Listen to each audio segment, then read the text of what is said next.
Hello vinyl community, this is Tommy in North Carolina, and I'm going to make a video this evening where I talk about something that people have mixed feelings about, and I do as well, the live album.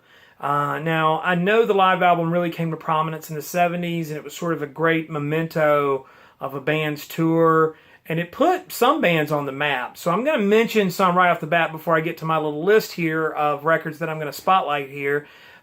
Peter Frampton Comes Alive was a huge hit.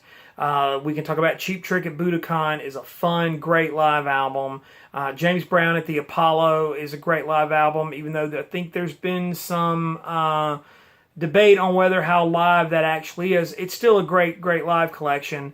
And I'm also going to mention the Jerry Lee Lewis Star Club recording, which is absolutely just great rock and roll. And in its finest from a fantastic artist. And there's a lot of great live albums. Van Morrison's It's Too Late to Stop Now is another one that comes to mind. All wonderful live albums. My relationship with live albums, sometimes I feel like they might be a little bit of a cash grab, kind of an easy greatest hits, if you will. And so finding that balance between the energy of the live playing and the audience. Allman Brothers at Fillmore, they're just coming into my head. And all great live albums. But I'm going to talk about a few that may or may not get talked about a whole lot, but I kind of want to spotlight them. A great live band is a band that's not quite, I don't know if you could say they're national or not. People know who they are. It's the Reigning Sound, fronted by Mr. Greg Cartwright. And there's Greg there. And this is recorded at Goner Records. Now, Reigning Sound got their start in Memphis and made a couple of records there. And Greg relocated to Asheville, funny enough, where I am. And I met Greg when he was in Memphis. And one of the best live shows I've ever seen was at the High Tone Cafe in Memphis, seeing the Reigning Sound. And just raw rock and roll energy. Now, Greg had a record store in Memphis called Legba Records, and I used to shop there quite a bit.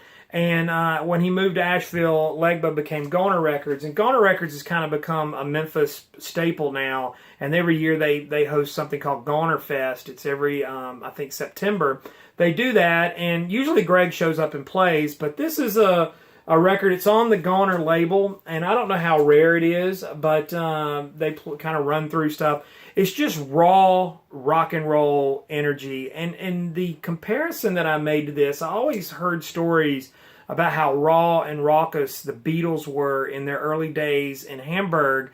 And I have a feeling the closest I ever came to experiencing that in a sweaty club somewhere was seeing Reigning Sound. There's a couple of Reigning Sound live records, and this one is called Live at Maxwell's. This one may be a little more common. I don't know, they both may be pretty common, but just great, pure rock and roll energy and just tons of fun and just awesome live recordings. Now, another one goes back to my late high school, early college days.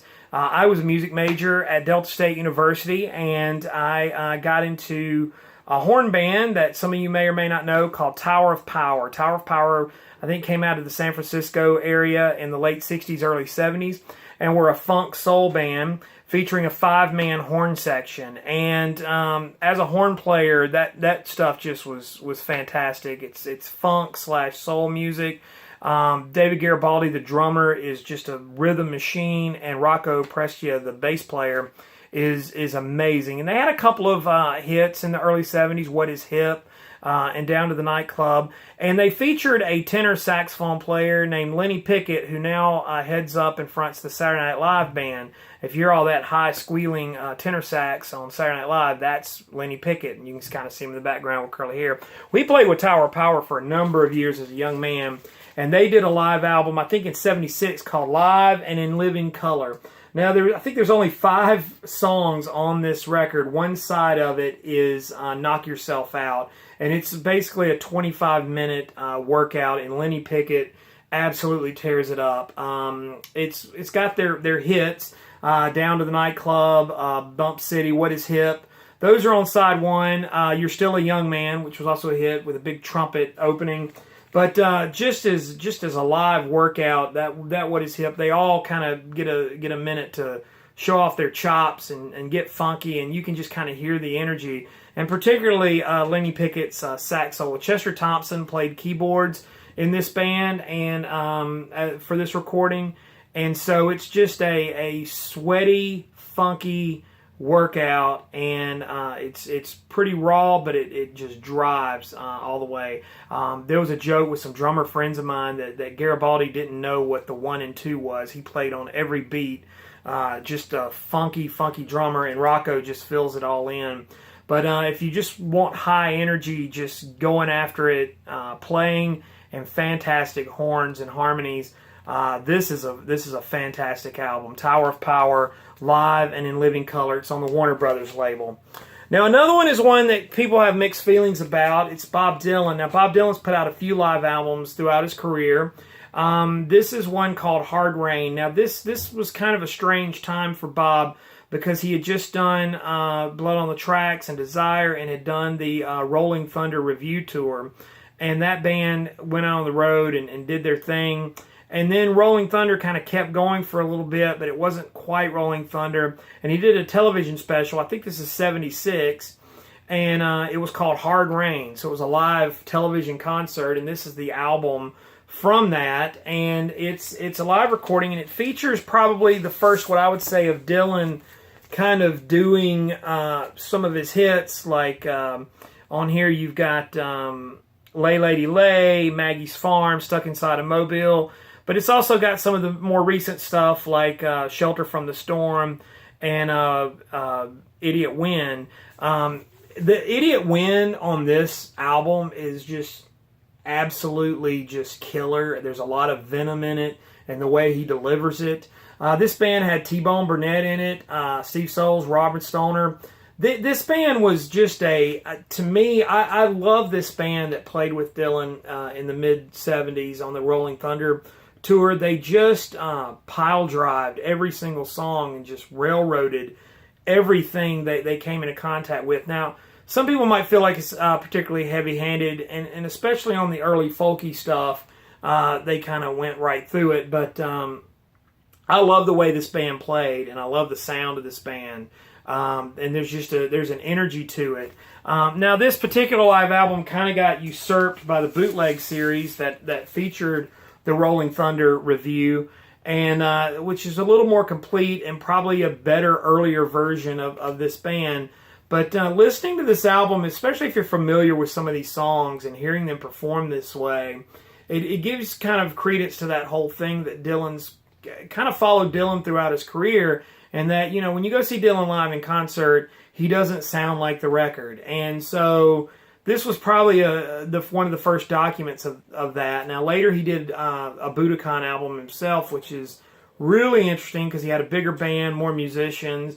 And he's put out live records sporadically throughout his career. But this one just features, the reason this one appeals to me so much is because the way this band plays, it's just a hard-driving band. And Dylan just, you can tell there's a fire and a passion in his vocal delivery, and just everything about this group that played on this record was top notch. Now the next one is one that's pretty common. You could probably find it at your thrift store, but it's a fun live record, and if you've never heard it, I highly recommend checking it out. It's a double live album from the Beach Boys.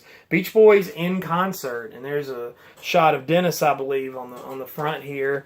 And it's an interesting set because the Beach Boys in the early 70s were having a bit of an identity crisis. Brian Wilson wasn't here. There's Dennis, but it featured two interesting guys. Blondie Chaplin played with the Beach Boys, who I think Blondie plays with the Rolling Stones, or played with the Rolling Stones for a while, and Ricky Fattar, who some of you may know from the Ruddles. But those two guys were playing with the Beach Boys at this time. And so this isn't your typical sort of Beach Boys greatest hits collection. And even the hits here sound different, which I guess is one of my criteria for interesting live albums. Is like, I just don't want to hear the record reproduced with audience noise on it. I mean, what's the point? Because you can usually get a superior version from the original studio LP. So it's a hard thing to do to have a live record that kind of makes its own statement. And so this is an interesting set, but it's got Surfing USA, and it's got Help Me Rhonda, and Wouldn't It Be Nice, some of those songs, but it's also got some of those early 70s gems like Sail on Sailor, which is an absolutely beautiful song. It's also got Marcella, which is another great one, Leaving This Town. This band was a little more soulful, a little funkier than you might consider with the Beach Boys. Because of Blondie and Ricky, they added a little more flair to the group. And so they don't just go out there and just romp through the hits, as sort of they would later do. Like if you go see what they call the Beach Boys now, it's it's the Mike Love Show, and it's a greatest hits package. And so you're going to hear your favorite Beach Boys songs, but they're going to pretty much nail them just like you heard the record. And at that point, I guess, to me, it's like, why pay money to go to a concert when you can just listen to the record? So kind of comes into another discussion that we might have about tribute bands and things, which I've seen some tribute bands that I enjoy quite a bit, and I'm not putting that down at all. So don't misconstrue what I'm saying. But the Beach Boys in concert is a real delight, and particularly for people that are not as familiar with that early 70s Beach Boys stuff. The Beach Boys kind of ended for Pet Sounds for a lot of people, but to me, that's when the Beach Boys get really interesting, and we might make another video just on that. And so finally, probably one of my favorite live albums of all time, and quite possibly maybe some of yours, and this does kind of always make a list of great live albums, The Who, Live at Leeds. Now, my backstory on this is I bought a used CD back in the mid-90s. It was the reissue, the mid-90s reissue, so it was new at the time, but it was a used copy.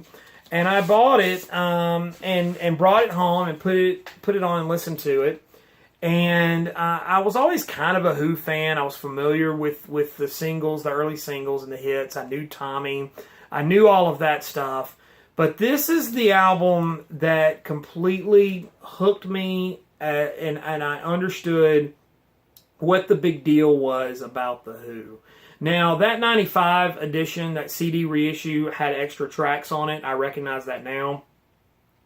But I remember listening in the hallway. I had headphones on and had a little CD Walkman, and was listening to that CD that I just bought. And I was in the hallway at my house, and the version of, the Jam version of My Generation came on, and Pete Townsend I was just mesmerized by the power and the rawness, and just the way this record just came out like an absolute hurricane. It just blew my ears away, and my jaw dropped. And so it's one of those sort of, they say life-changing experiences. Well, this was the record that really made me a Who fan. Now, later on, I realized that this was the in-between Tommy and Who's Next, and the historical significance of it, but the Who kind of wrote the book on live rock and roll by this point, and they were touring Tommy. And little did I know at the time that they did Tommy just in the middle of their live sets, and so they were really becoming a superior live band, not to be missed. But this particular record just it floored me, just the entire just rawness of it, and the way it came out. Now, it was presented as a sort of a bootleg when it came out. It kind of looked like, crackling noises, okay, do not correct. And the original record was really kind of light, because, it was just a few tracks inside. Two had your My Generation, which is about 15 minutes long, and then they closed with Magic Bus. Like I said, the 95 issue that I sort of became a fan of, or the one that I got to know, was the one that I grew to love. And of course, it's been expanded and reissued several times since, including all the Tommy material. There was the whole show that was around this time, and so a lot of these early 70s Who live releases have a similarity to them. But this is the granddaddy of them all, and understandably so. And I've seen The Who a few times. One time I saw The Who in Houston with my friend Sean in New Orleans. Hi, Sean. And, I kind of longed for the day that I could have seen this particular band with Keith Moon, and I did get to see Entwistle play one time with The Who, which was really a treat. But I think I would have understood a lot more about Keith Moon and just the power of this band had I been able to see them. So if anybody got to see them during this period, my hat's off to you. You were very lucky, and it's an awesome thing. So that's a rundown of a few live records. Like and comment below. I will usually try to interact with as many people as I can. You can follow me on Instagram and Twitter. It's TommyBurton75. And you can go there and see some of the stuff that I'm spinning. And in the meantime, share with me some of your favorite live albums and some that you enjoy and maybe some that I need to check out. I'm always open to suggestions. In the meantime, thanks for watching. We'll see you next time.